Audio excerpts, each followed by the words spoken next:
memahami statement Umar radhiyallahu anhu yang mengatakan nikmat bidah hadhi gitu ya, sebaik-baik bidah ini gitu ya. Baik, pertanyaan yang bagus Bu ya, berhubungan dengan masalah bid'ah.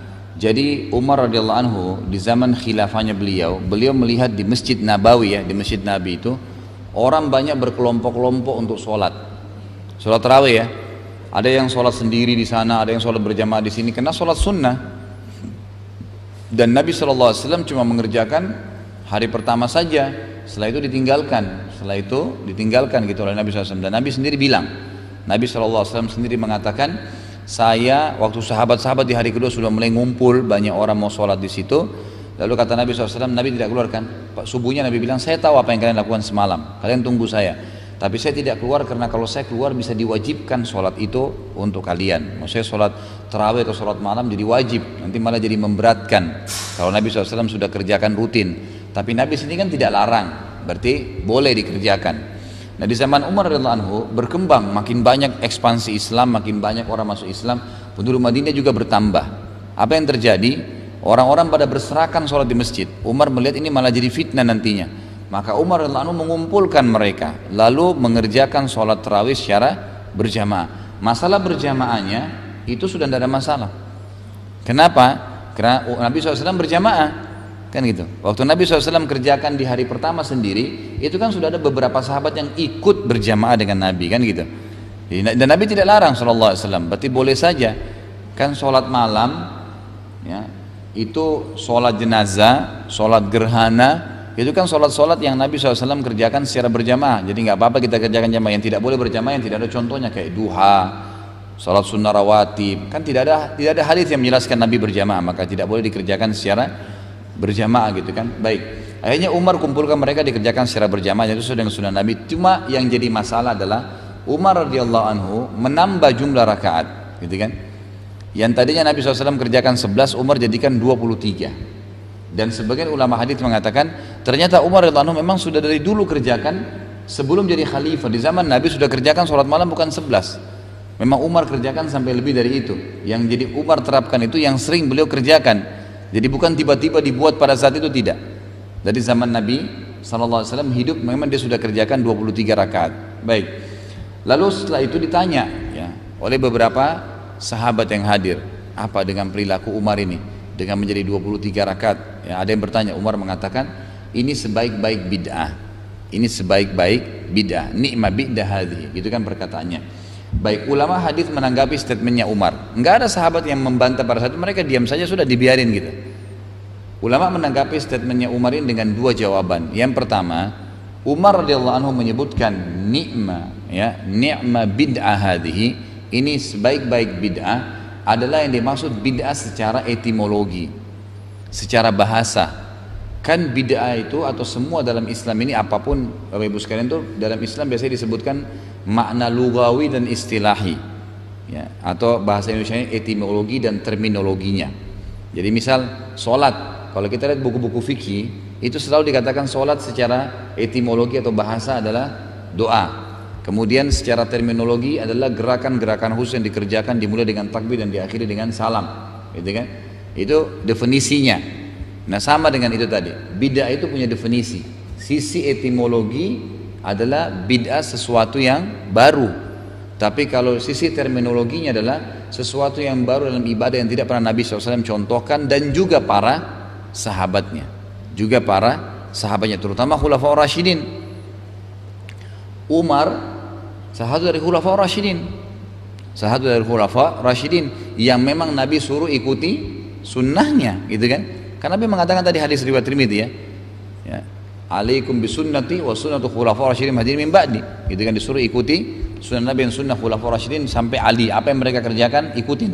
Itu berarti sudah sama.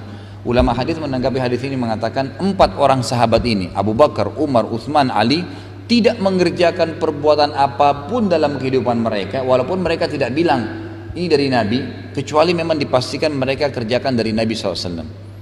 Jadi khusus 4 orang sahabat ini yang dikatakan Khulafaur Rasyidin ya, Abu Bakar, Umar, Utsman, Ali, kata para ulama hadis, mereka berempat yang disuruh ikuti sunnah kehidupannya yang mereka kerjakan dalam bentuk ibadah, karena memang keempat orang ini adalah golongan sahabat yang semua yang mereka kerjakan tidak terkecuali itu selalu memang rujukannya hadis Nabi. Walaupun mereka tidak bilang Nabi SAW bersabda, makanya disuruh ikutin saja perilakunya mereka. Dan itu tidak berlaku kepada semua sahabat, berlaku kepada Khulafaur Rasyidin ini kan. Peganglah sunnah mereka walaupun dengan gigi geraham kalian. Nah, kata ulama, Umar juga ini adalah satu sisi memang dia setelah sunnahnya dilakukan gitu kan. Sisi lain Umar ini orang yang sangat keras dengan bid'ah, luar biasa dengan masalah pelanggaran agama. Kalau ada orang melanggar agama, itu Umar nggak tanggung-tanggung, langsung tawarin Nabi, ya Rasulullah saya tebas lehernya, ya Rasulullah saya tebas lehernya. Pernah terjadi contoh di zaman khilafahnya beliau, ada satu orang dari Ansar, dari masyarakat Madinah, datang ke rumahnya. Biasanya Umar itu kalau tidak salah habis asar ya, sampai menjelang maghrib, beliau selalu buka rumahnya untuk, mohon maaf, habis duhur kalau tidak salah sampai asar.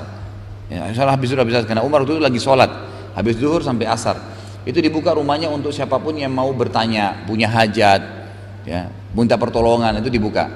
Waktu dia pulang ke rumahnya, dia lagi sholat sunnah ba'diyah duhur. Datanglah seorang Ansar, ketuk-ketuk rumahnya Umar. Ketuk-ketuk rumah Umar. Ketuk-ketuk, satu kali, Umar nggak nyaut, karena lagi sholat. 2 kali, 3 kali, ya, kemudian orang itu pulang. Selesai sholat sunnah, Umar keluar, tanya tetangganya, siapa yang datang tadi? Oh si fulan dari Ansar, sahabat Nabi juga. Bukan tabi'in tapi sahabat yang pernah hadir bersama Nabi SAW. Kata Umar, demi Allah, kalau yang dia buat tadi ini datang ke rumah saya, ketuk 3 kali, pulang, tidak tunggu saya keluar, tidak pernah Nabi contohkan, saya akan tebas lehernya. Jadi Umar luar biasa gitu. Apapun yang dikerjain sama orang, kalau tidak sesuai dengan Nabi, ditebas langsung, mau dibunuh gitu sama Umar. Panggil dia, disuruh panggil. Waktu datang orang itu, kata Umar, apa yang membuat kau lakukan tadi? Kenapa kau ketuk rumah saya 3 kali, sementara kau sudah tahu jam ini, waktu ini saya buka untuk orang, ya, saya tidak akan tutup pintu rumah saya kecuali tadi memang karena saya baru masuk dan saya lagi sholat sunnah. Kenapa kau nggak nunggu? Kenapa kau pulang, ketuk 3 kali pergi? Kata orang itu apa? Ya, saya mendengarkan Rasulullah SAW bersabda, seseorang di antara kalian kalau datang ke rumah saudaranya dan dia ketuk 3 kali tidak dibukakan, sebaiknya dia pulang, karena mungkin saudaranya punya hajat yang tidak ingin diganggu. Kata Umar ini sahabat Nabi ya, dia sendiri tidak pernah dengar itu. Dia bilang, siapa yang jadi saksi kalau kau pernah dengar dari Nabi SAW? Didatangkanlah oleh orang Ansar ini lebih dari 6 atau 7 orang sahabat yang masih hidup. Ini semua dengar. Ini semuanya dengar. Dari hadis ini kita ambil pelajaran. Umar radhiyallahu anhu adalah orang yang sangat tegas dengan masalah bid'ah, gitu kan? Jadi bukan berarti beliau di sini mengatakan ini sebaik-baik bid'ah adalah bid'ah yang dimaksud melanggar Nabi, bukan. Tapi secara etimologi, secara bahasa tadi, memang dia sesuatu yang baru, memang Nabi tidak pernah kerjain sampai 23 rakaat. Tapi makna kalimatnya, tapi saya kerjakan ini karena memang saya sudah tahu sebelumnya ya, bahwasanya itu boleh. Kata ulama, Umar mengerjakan sholat tarawih sampai lebih dari 11 rakaat karena ada hadis Bukhari yang berbunyi, Qiyamul lail masna masna. Sholat malam itu 2 rakaat, 2 rakaat, tidak ada batasnya. Nggak ada batasnya. Hadis Aisyah yang mengatakan Nabi SAW tidak pernah mengerjakan sholat malam di Ramadan atau luar Ramadan lebih dari 11 rakaat, itu kan, itu adalah cerita Aisyah tentang Nabi Muhammad SAW. Dan ulama hadis bilang begini, Aisyah waktu mengatakan radhiyallahu anha, Nabi SAW di Ramadan dan di luar Ramadan, gitu kan, tidak pernah mengerjakan sholat malam lebih dari 11 rakaat. Ini adalah cerita Aisyah tentang pengetahuan beliau berhubungan dengan sholat malamnya Nabi SAW di rumahnya Aisyah. Tapi kalau di rumah istri yang lain, di masjid, Aisyah nggak tahu, ya kan gitu. Sementara di luar rumah Nabi SAW, Nabi pernah mengatakan Qiyamul lail masna masna, sholat malam itu 2 rakaat, 2 rakaat, 2 rakaat, bebas berapa saja, tidak ada jumlahnya, tidak ada batasnya. Nah, untuk mempertemukan kedua hadis, kata ulama, orang kalau mau kerjakan 11 ngikutin sunnah Nabi silahkan, orang mau lebih sholat dari itu maka silahkan. Tetapi untuk zaman kita sekarang, ulama mengatakan agar kita betul-betul tidak keluar dari hadis Nabi, maka kita jangan kerjakan lebih dari Umar yang kerjakan, lebih dari yang Umar kerjakan 23, karena Umar termasuk khulafa Rasyidin, kan gitu. Walaupun terbuka pintu lebih dari itu karena ada hadis yang mengatakan 2 rakaat, tapi Umar sendiri terakhir sekali di antara sahabat yang kita disuruh ikutkan sunnahnya, yang memerintahkan atau mengerjakan sholat malam lebih dari 11 rakaat. Karena Utsman setelahnya nggak ada lagi masalah itu. Ya, Ali juga tidak pernah lagi membahas masalah sholat, tidak pernah menerapkan itu. Baru Umar saja. Maka ulama mengatakan Umar adalah orang terakhir ya dari kalangan sahabat yang mengajarkan kepada kita tentang jumlah rakaat sholat malam sampai 23. Maka dianjurkan kita tidak lebih daripada apa yang Umar perintahkan. Jadi Umar di sini bukan mengatakan ini bid'ah maka boleh dikerjakan, tidak. Pertama, dia khulafa rasyidin, perilakunya termasuk sunnah. Yang kedua, Umar orang yang sangat tegas dengan masalah bid'ah. Nggak mungkin dia membolehkan bid'ah begitu saja. Tadi sudah kita kasih contoh riwayat yang lain, gitu kan? Kemudian yang ketiga, yang Umar lakukan ini, kan gitu. Buktinya bukan bid'ah secara etimologi, karena ini dasarnya ada dilakukan oleh Nabi, ya kan? Nabi kerjakan memang sholat malam, cuman beda di jumlah rakaatnya, kan itu. Nah, karena dia khulafaur rasyidin, maka sahabat tidak permasalahkan. Karena memang Nabi suruh ikutin sunnahnya. Nggak boleh kita sekarang mengatakan, oh kalau Umar buktinya lakukan, kita juga boleh dong. Lah Anda siapa? Khulafaur rasyidin? Kan gitu. Kan enggak, lain kan gitu, nggak mungkin sama. Ya sama juga ada orang salah paham dengan masalah bid'ah ini ya. Seperti contohnya, saya pernah dengarkan khutbah di dekat rumah saya sebenarnya waktu itu khutbah Jumat, tapi saya nggak sempat bicara sama khatibnya setelah itu karena cukup ramai orang dan orang setelah itu juga langsung bubar gitu. Tapi dia pernah bilang gini, banyak orang sekarang nyebarin bahwasanya bid'ah ini bid'ah, itu bid'ah, ini bid'ah gitu. Jadi hampir tidak ada yang boleh dalam agama. Ya dia berbicara dengan emosional karena dia anggap mungkin apa yang dia selama ini kerjakan memang tidak sesuai dengan sunnah, lalu ditegur gitu kan. Lalu dia bilang, buktinya bid'ah itu adalah sesuatu yang Nabi tidak contohkan. Buktinya ada perilaku yang dikerjakan oleh para sahabat di zaman Nabi masih hidup, tapi Nabi nggak ajarin.